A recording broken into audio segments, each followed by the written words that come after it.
William Gargan stars as Barrie Craig, confidential investigator.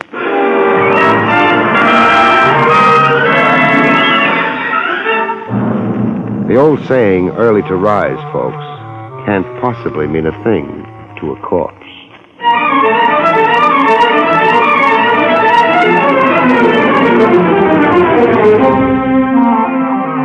Your Pontiac dealer presents William Gargan in another transcribed drama of mystery and adventure with America's #1 detective, Barrie Craig, confidential investigator.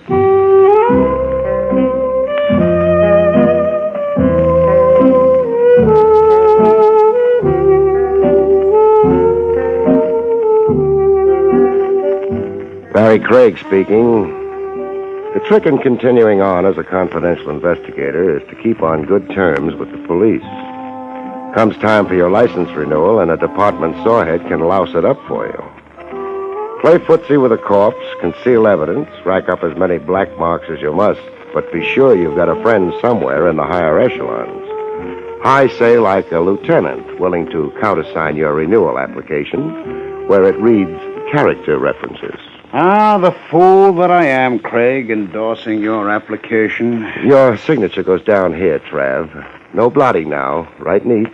Certifying you as a man of good character. However will I atone for the perjury? The guilt get too much for you. I can refer you to a high bridge. Okay, I've signed. You're free to harass and otherwise misuse and abuse me for 12 more months. I'm looking forward to it, chum. I'd start in right away if I had a case.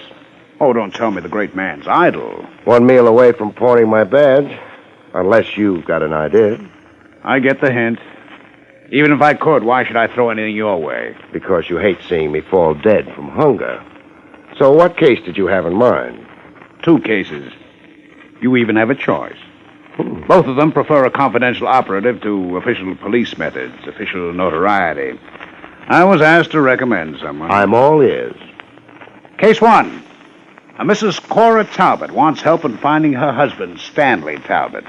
Talbot's been missing more than 6 years. What's her motive in looking for him now? Oh, a last-ditch search. She's about lost hope that he'll ever return. She wants to petition to have him declared legally dead so she can remarry. Interested? How big a fee? $20 a day and expenses. Kind of anemic. It's all the lady can afford. Is it no? What's my alternative? A publisher named Hilary Grayson. He ran a best first novel contest, $50,000 to the winner. And? The prize-winning manuscript was stolen, very mysteriously. What's it worth to Grayson to get the manuscript back? A flat $2,000. So, which of the two has you seething with a desire to see justice done? Well, I don't want to be mercenary. Then you'll accept Mrs. Cora Talbot. I'll call and tell her. Call and tell publisher Grayson. It's not on account of the higher tab. The fact is, I've been a long time wanting to raise my cultural level.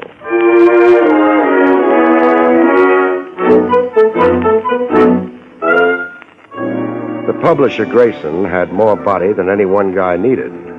3 sets of jowls and thick eyeglasses. Looking into his eyes was like watching fish in an aquarium bowl. Get that manuscript back, Mr. Craig. Spare no effort or expense. If the manuscript isn't recovered, I'll be the jackass of the publishing world. Hold on a minute, Grayson. You're forgetting I don't know what it's all about. I just got here. Yes. I suppose I should give you the facts. It would be helpful. The prize-winning book manuscript, The Cry of the Hyena, by Eric Trent, was stolen right out of my office. That's bad? Catastrophic. It was the only copy in existence. The author has no carbon duplicate. How come? Writers usually make copies. Usual writers usually do. But this is no usual writer. This is Eric Trent. Here's his photograph. I get what you mean by this one not being usual. Does he always wear chin whiskers? Yes. Trent's a brilliant eccentric. A man who's roamed every corner of the world. A wanderer who wrote 1 page here, another page there. 6 years in the writing and more than 1,000 pages. And no carbon. First prize was $50,000? Yes. Were there other awards? One other. $5,000, a second prize. Won by? Oscar Sachs for his novel, 4 Devils and a Midget. Oh, this is a photograph of Oscar Sachs. Well, this one's clean-shaven. Can I talk out of turn, or are you the sensitive type? Ask me whatever you like. $55,000 in prize money. Isn't that a lot of cabbage for a small publisher? Your offices haven't exactly got that mahogany and chromium look. The prize money doesn't really come from me. It doesn't? An independent motion picture company, Pyramid Pictures. They pay the prizes in exchange for world rights to film the book. Any more questions? Yes. How many offices are there in this suite? 6. Why do you ask that? I'm already in there pitching for you. That intercommunications box on your desk. Is every office equipped with one? Yes, of course, but I don't... The box is switched on, as you'll notice. It's been on through this whole talk we've just had. Who in the Grayson Publishing House would be interested in long-range eavesdropping? I don't know. Suppose I find out.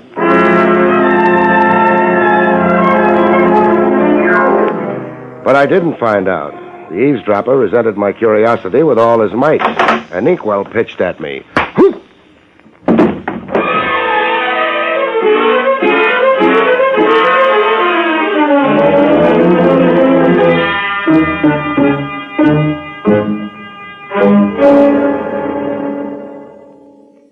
Ladies and gentlemen, have you driven a great new 1952 Pontiac? Until you do, you cannot possibly appreciate what Pontiac's dual-range performance really means. Only with your own hands on the wheel, your own foot on the accelerator of a Pontiac, can you know what it means to select with a flick of a finger exactly the power you want. Tremendous get-up-and-go in traffic, or smooth, easy-going, gas-saving cruising on the open road. The great new Pontiac gives you this kind of performance because Pontiac has, for the first time, combined the 3 essentials of top-flight performance in one great car. First, a terrific high-compression Pontiac engine. Second, the wonderful new General Motors dual-range hydromatic drive. Third, Pontiac's new high-performance economy axle. It's this great powertrain which makes dual-range performance, giving you exactly the power you want, when you want it, where you want it. Remember, only the new Pontiac has dual-range performance. Only your Pontiac dealer can show you this engineering masterpiece. Before you consider any new car, be sure you visit your nearest Pontiac dealer. See the new Pontiac. Drive it yourself. You won't be very many miles down the road before you heartily agree that dollar for dollar, you can't beat a Pontiac. And now back to Barrie Craig.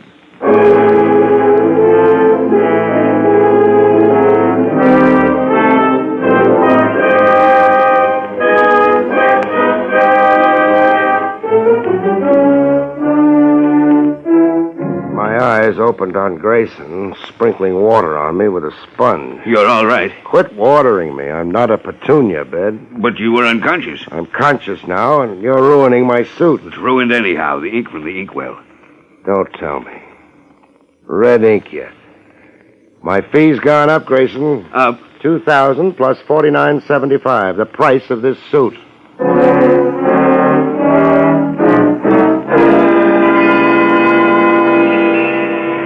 A while later, on the street outside the Grayson offices, a motorist tooted me over. A long-hair driving a sky-blue-pink jalopy. I let him pick me up. You paging me, friend? Yes, I'd like to talk to you. What about? If you'll get in, we can go somewhere. I'll buy you a drink. Oh, buttermilk. There's a buttermilk bar over on 8th Avenue.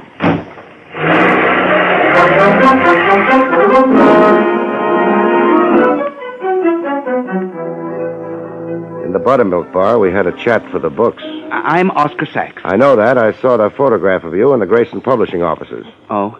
Well, there's some facts about the book contest I think you should know. Why? Why? You've been engaged by Mr. Grayson to locate Trent's missing manuscript.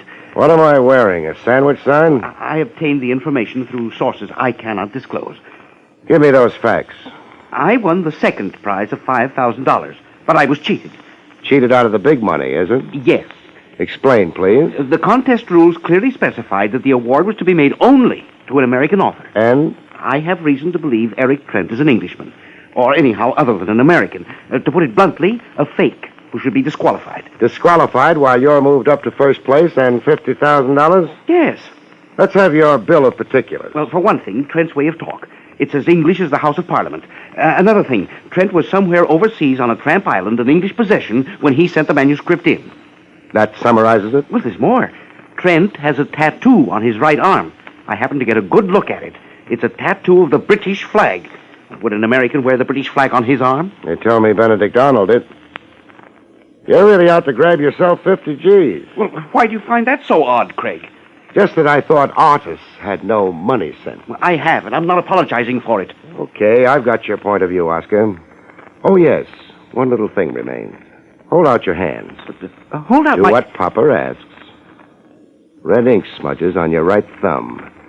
You've been playing with inkwells, Sonny. Oh, Craig, I didn't mean... Don't apologize. Fun's fun. And I like to play myself.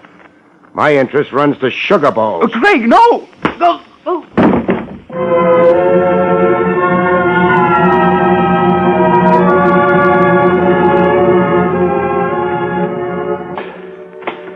Eric Trent's address, furnished me by Grayson, was a rickety studio walk-up. 7th Heaven in Bohemia, Greenwich Village. The door opened on a blonde who eyed you as if she was already counting your money. Hiya. Hello.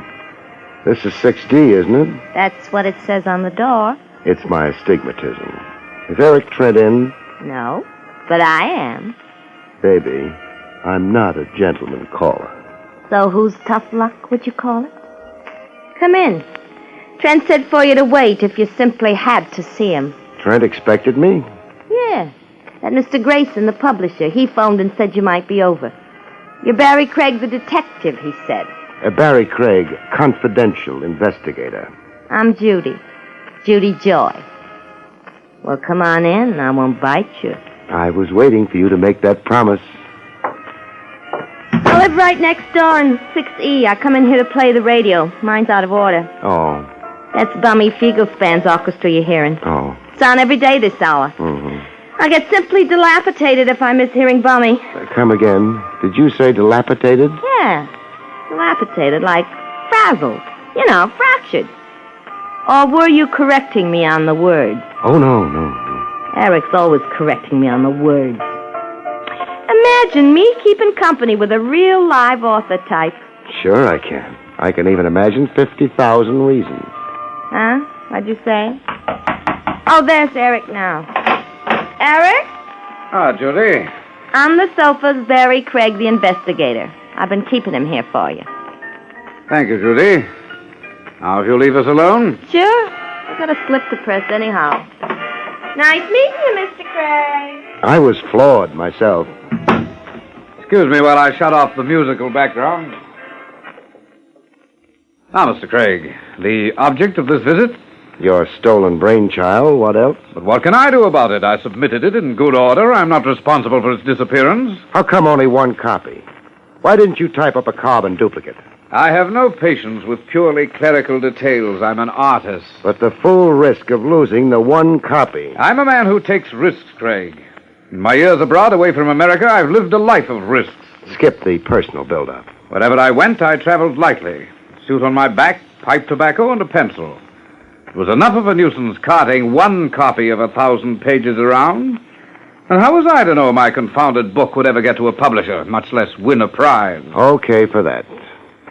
What's your guess on the missing manuscript? Grayson. What motive? A stunt.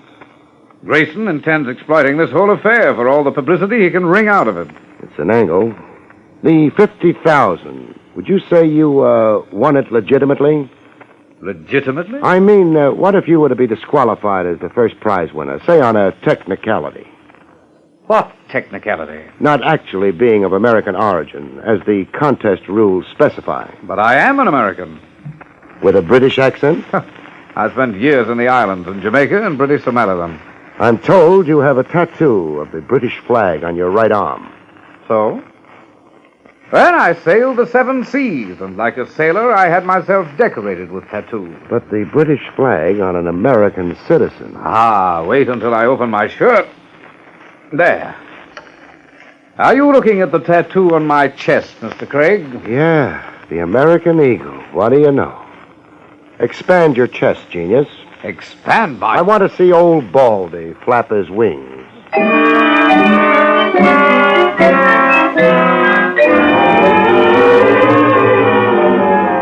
The first break in the case developed over the phone. I was in my office, soaking my feet. Barrie Craig speaking. Craig, this is Grayson. What gives? It's about the stolen manuscript. Listen carefully. Shoot. A hoodlum named Mike Kelsey got in touch with me. He admitted to stealing the manuscript. Why did he? A mistake, he says. He was under the impression that it was valuable. A rare manuscript. Believe that. He wants to return it now and no questions asked. How much loot is he after? $1,000. It's paying ransom, compounding a felony. I must have the manuscript back, Craig. I told him to negotiate the transfer through you. You're representing me in the matter. Where's the 1,000? I'm sending the money over to you in cash by messenger. You're to meet this Mike Kelsey in a tavern. The Flying Horse. Craig, be discreet. Sure, I'll be discreet.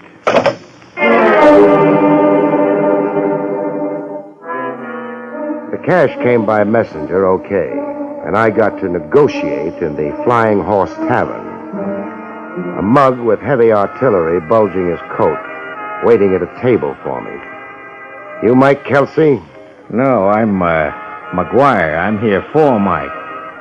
Hey, you're negotiating for Grayson, so I'm here negotiating for Mike Kelsey. Now, let's negotiate without any monkey business, Craig. Why a gun under both armpits, Buster? So as I don't develop a stoop on one side? Oh. Now, here's your manuscript. Right in the wrapping Mike Kelsey found it in. Now, count me out a fast grand. Here, $1,000. Count it yourself. Yeah, it seems okay. Don't be stupid enough to stop me from leaving.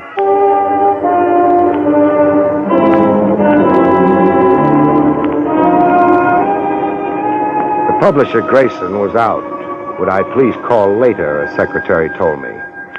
I'd gone back to my office to cool my heels for a while when the phone rang.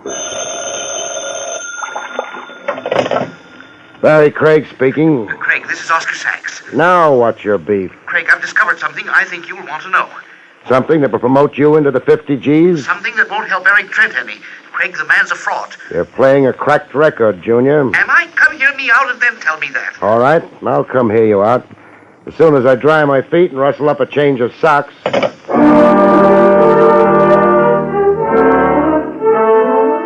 I didn't get to hear Sachs out. To achieve that, I'd first have to perfect a way of communicating with the dead.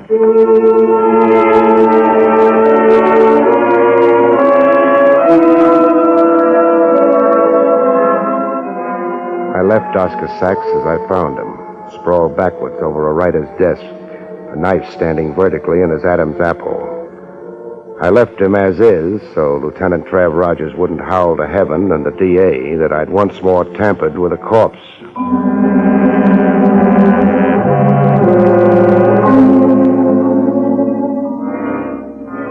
Grayson drooled with joy supreme over the recovered manuscript. This is a load off my mind, Craig. A big load. But it sounds nothing. Who stole it and why? And why was Sachs murdered between the time he phoned me and the time I got to his flat? I'll show you the manuscript, Grayson, and then I've got a question. Here. Examine it and then tell me. Is this the same manuscript that was stolen? The same? Why, sure it is. The Cry of the Hyena by Eric Trent. Examine the manuscript, not just the title page. Study a few sample pages. Yeah. It's the same. You'll swear to that? On a stack? No. No, I won't swear. You've detected something? Some changes? Yes. I think yes. For one thing, this copy is cleaner. The edges of the pages aren't so ragged from handling. As you remember them to have been. Yes, even the title page looks altered now. I remember a burn here in the upper right corner near the author's name. A burn like from an accidental cigarette ash. I'm convinced. This isn't the copy that was stolen. But what can it mean? I aim to find out. Grayson. Yes? Phone Eric Trent. Get him to come here to your office on some pretext. But why? so I can have the run of his studio without Trent being the wiser or being present.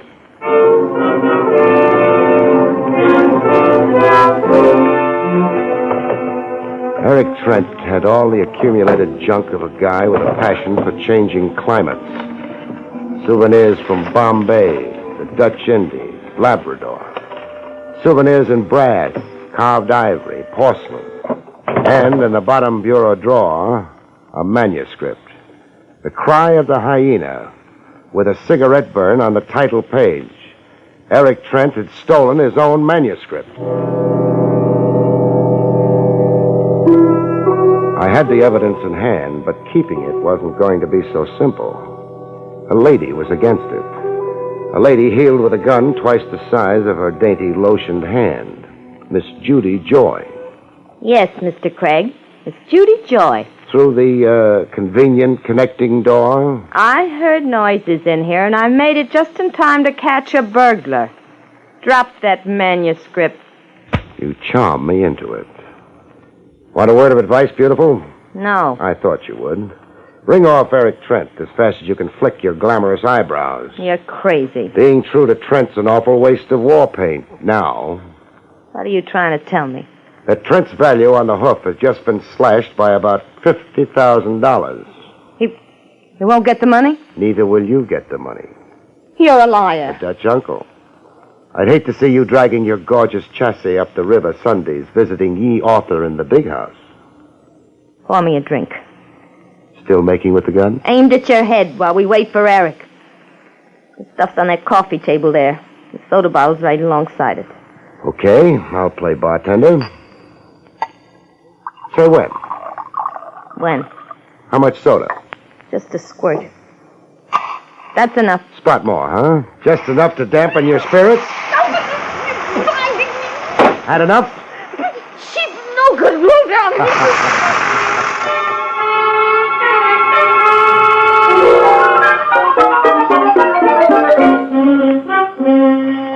We held an all-night session, me, Lieutenant Trav Rogers, and Grayson, comparing the two manuscripts page for page. It was early dawn before I found a discrepancy between the two versions. You found something, Craig? Yes, Trav. A Cora Lane's disappeared from the substituted version. Who's Cora Lane? Tell him, Grayson. Cora Lane is a character who appears early in the novel. A woman the hero meets and falls in love with. She's in version 1. She's out of version 2. Now, why would the author go to all the trouble he did, submitting a manuscript and then stealing it back, just to write a character out of the book? Because the name Cora Lane means something. Something he didn't want found out. Means what? Cora Lane was a character, say, drawn from real life. She's a real name, a real person somewhere. Excuse me, Mr. Craig. They're saying that Trent only realized it when it was almost too late to make the change. One thing's pretty clear to me, Grayson. Eric Trent didn't write the book. Somebody else did. Who would you say did write the book, Craig? The hero of the story is my guess. Stanley Fields. Only that name is probably an invention, or Eric Trent would have changed it. It figures. The book is an autobiographic work. A man's true personal history disguised as fiction. The personal history of someone Trent stole the manuscript from. Someone now dead, or Trent would never have dared to try for the big prize. Trav? Yes. Arrest Eric Trent. Book him for the murder of Oscar Sachs. You're sure? Sachs tumbled to some of the truth, and Trent shut him up. Trent was also behind the Mike Kelsey red herring. That was a trick to throw dust in our eyes. Arrest Trent, Lieutenant. And when that little chore's over, check police files and directories for a Cora Lane. Go to it, Trav. On this one, I'm making you a gift to the headlines.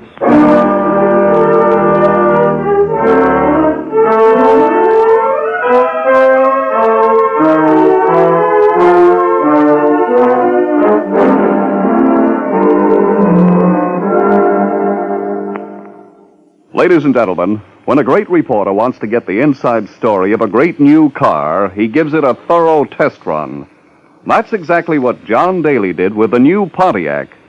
Here he is to tell you some of the outstanding facts of the new 1952 Pontiac and its spectacular dual-range performance. This is John Daly to tell you about a great advancement in automobile performance. the great new 1952 Pontiac with spectacular new dual-range performance. A number of factors contribute to this sensational new kind of driving. Pontiac has combined a powerful high-compression engine, new dual-range hydromatic drive, and high-performance economy axle into an amazing powertrain that gives you tailor-made performance. At the touch of a finger, you can have tremendous acceleration and get up and go for any occasion. With equal ease, you can choose a different type of performance, quiet, economical cruising for the open road. Drive the new 1952 Pontiac with dual-range performance on display at your Pontiac dealer now. It's spectacular new proof that dollar for dollar you can't beat a Pontiac. The great new 1952 Pontiac with dual-range performance is on display now at your nearest Pontiac dealer. See it. Drive it as soon as you can. And now, back to Barrie Craig.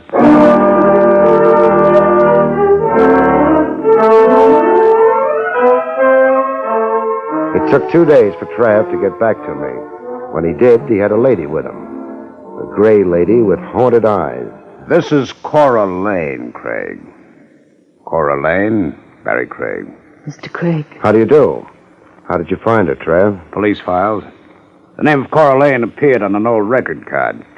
She reported her husband missing some years back. Stanley, my husband. He left one morning and never returned. I was frightened. I imagined him injured, a traffic victim. I didn't know then that my husband had planned to just disappear, that he couldn't live in my world, that he had so much wanderlust. Her husband was the Stanley in the book. The author of it, as you theorized, Craig. Your husband was a writer? Yes, a writer all through him. Foolish, wild, irresponsible, and wonderful, too. Is he dead? Tell her, Trav. Yes, he's dead. Oh. According to Eric Trent's confession, your husband died of a tropical disease somewhere in the Pacific. Eric Trent was a drifter your late husband had taken up with. An odd thing, Craig. What odd thing? I offered you one of 2 cases the other day. Why bring that up now? You took one, but you solved both. What? Cora Lane is the maiden name of Mrs. Stanley Talbot. Mrs. Cora Talbot. Not the $20 a day in expenses deal I passed up. Yes. As it turned out, you found her missing husband. A gray lady, Trav, and all-around loser. Her life hasn't been good. Her life needs fixing. Mrs. Talbot? Yes, Mr. Craig. We're taking a ride, you and me. A ride? Cross town. You've been poor, but now you're rich. That book of your husband's, The Cry of the Hyena, there's $50,000 coming to you. And I'm going to stand over Grayson while he makes out that check. Good night, folks. See you next week.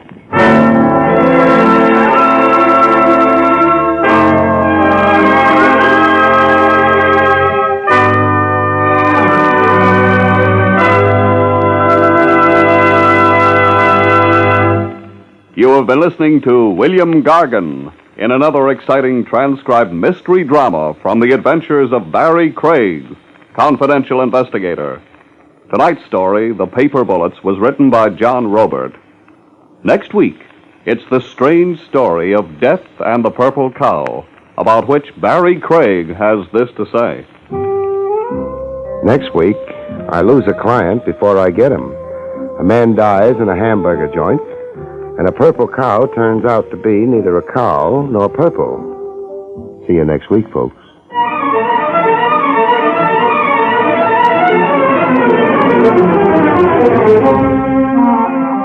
Featured in the role of Judy was Barbara Weeks. Barrie Craig, starring William Gargan, was under the direction of Hyman Brown. This is Don Pardo speaking. Now enjoy Meredith Wilson's Music Room on NBC.